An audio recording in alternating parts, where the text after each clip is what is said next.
நம்ம இன்னைக்கு பார்க்க போகிறது 10th maths chapter 5 example some 5.10 பார்க்க போகிறோம். பார்க்கலாம். The line passes through the point அப்படின்னு சொல்லி 2 பாயிண்ட் கொடுத்துட்டாங்க. And the linear passes through a point அப்படின்னு சொல்லி இன்னும் 2 பாயிண்ட் கொடுத்துருக்காங்க. இதை வந்து இந்த ரெண்டும் பெர்பெண்டிகுலர் அப்படின்னு நம்ம ப்ரூஃப் பண்ணோம், ஆரும் எஸ்ஸும். ஸோ அதாவது ஃபர்ஸ்ட் நம்ம கண்டுபிடிக்கிற ஸ்லோப் ஆஃப் லைன் வந்து 2 பாயிண்ட் கொடுத்துருக்காங்களா, அதோடைய வேல்யூவை நம்ம ஆர்னு எடுத்துக்கணும். அதே மாதிரி linear process through the point 2 point கொடுத்தாங்களா, அதோட ஸ்லோப்பை நம்ம கண்டுபிடிச்சு அதை எஸ்ன்னு எடுத்துக்கணும். ஸோ அந்த ரெண்டையும் தான் பெர்பெண்டிகுலர் அப்படின்னு நம்ம ப்ரூஃப் பண்ணணும்.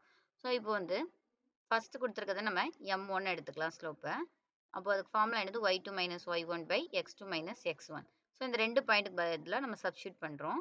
அப்போ ஃபர்ஸ்ட் பாயிண்ட்டை நம்ம x1 y1னும் ரெண்டாவது பாயிண்ட் x2 y2ன்னு எடுப்போம். ஸோ y2 வந்து நம்மளுக்கு என்னது 8, அப்போ y1 வந்து 2. ஸோ 8 மைனஸ் 2 பை x2 ஓட வேல்யூ 5, x1 ஓட வேல்யூ -2. ஃபார்முலாவில் ஆல்ரெடி ஒரு மைனஸ் இருக்கிறதுனால மைனஸ் மைனஸ் ப்ளஸ் ஆயிடும். ஸோ 5 + 2ன்னு ஆயிடும். தென் இப்போ நம்ம இதை மைனஸ் பண்ணுறோம். மைனஸ் பண்ணால் 8 - 2 அப்படின்னா நம்மளுக்கு 6 கிடச்சிரும். 5 + 2னா 7. ஸோ 6/7 இதுதான் M1, அதாவது நம்மளுக்கு slope of line R.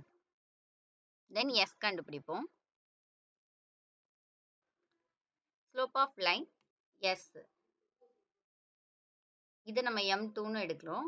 So இதையும் y2 minus y1 by x2 minus x1 formula தான். இதை வந்து நம்மளுக்கு ரெண்டாவது கொடுத்துருந்தாங்களா லீனியர் அப்படின்னு சொல்லி 2 பாயிண்ட். ஸோ அந்த 2 பாயிண்ட் தான் நம்ம சப்ஸ்டியூட் பண்ணுறோம். அப்போ நம்மளுக்கு 0 - 7 பை -2 -8. ஆனால் ஃபார்முலாவில் ஒரு மைனஸ் இருக்கிறதுனால +8 ஆயிரும். தென் இப்போ நம்ம இதை மைனஸ் பண்ணால் ஜீரோட எதை நம்பர் மைனஸ் பண்ணாலும் ப்ளஸ் பண்ணாலும் அதே நம்பர் தான் வரும். ஸோ -7 பை -2 + 8 இருக்கு. ப்ளஸ் மைனஸ் என்னது மைனஸ். மைனஸ் பண்ணுறோம், 6 கிடைக்குது. தென் எது பெரிய நம்பரோ அதோட முன்னாடி இருக்கிற சிம்பிள் தான் போடணும். இங்கே இருக்கிற பெரிய நம்பர் என்ன அப்படின்னா 8. ஸோ 8க்கு முன்னாடி இருக்கிற நம்பர் சிம்பிள் வந்து என்னது ப்ளஸ். ஸோ +8 அப்படின்னு போட்டு +6. ஓகேவா. த ப்ராடக்ட் ஆஃப் ஸ்லோப்ஸ் பெர்பெண்டிகுலரோட ஃபார்முலா என்னங்க, M1 × M2 = -1. ஸோ நம்ம இப்போ கண்டுபிடிச்ச M1 வேல்யூவும் M2 வேல்யூ இன்டூ பண்ணுறோம். ஸோ இப்போ மல்டிப்ளை அப்படிங்கும்போது கட் ஆகுமா, கிராஸா. ஸோ இந்த 6 கட் ஆயிரும், 7 கட் ஆயிரும். ஆனால் பட் இது வந்து -7 அப்படிங்கிறதுனால நம்மளுக்கு -1 கிடைக்கும், அப்படி தானே. ஸோ அதனால தான் இங்கே எடுத்து எப்படி எழுதியிருக்கோம்.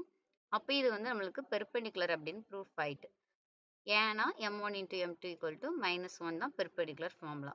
ஸோ அதனால therefore the linear R is perpendicular to line S அப்படின்னு உங்களுக்கு ப்ரூவ் ஆயிட்டு. இதோட இந்த சம் முடிஞ்சு. இந்த சம் கண்டிப்பாக புரிஞ்சிருக்கும்னு நினைக்கிறேன். புரிஞ்சிருந்து லைக் பண்ணுங்க, கமெண்ட் பண்ணுங்க, ஷேர் பண்ணுங்க, சப்ஸ்கிரைப் பண்ணுங்க. இதில் ஏதாவது டவுட் இருந்துச்சு அப்படின்னு மறக்காம கமெண்ட்ஸில் சொல்லுங்க. தேங்க்யூ.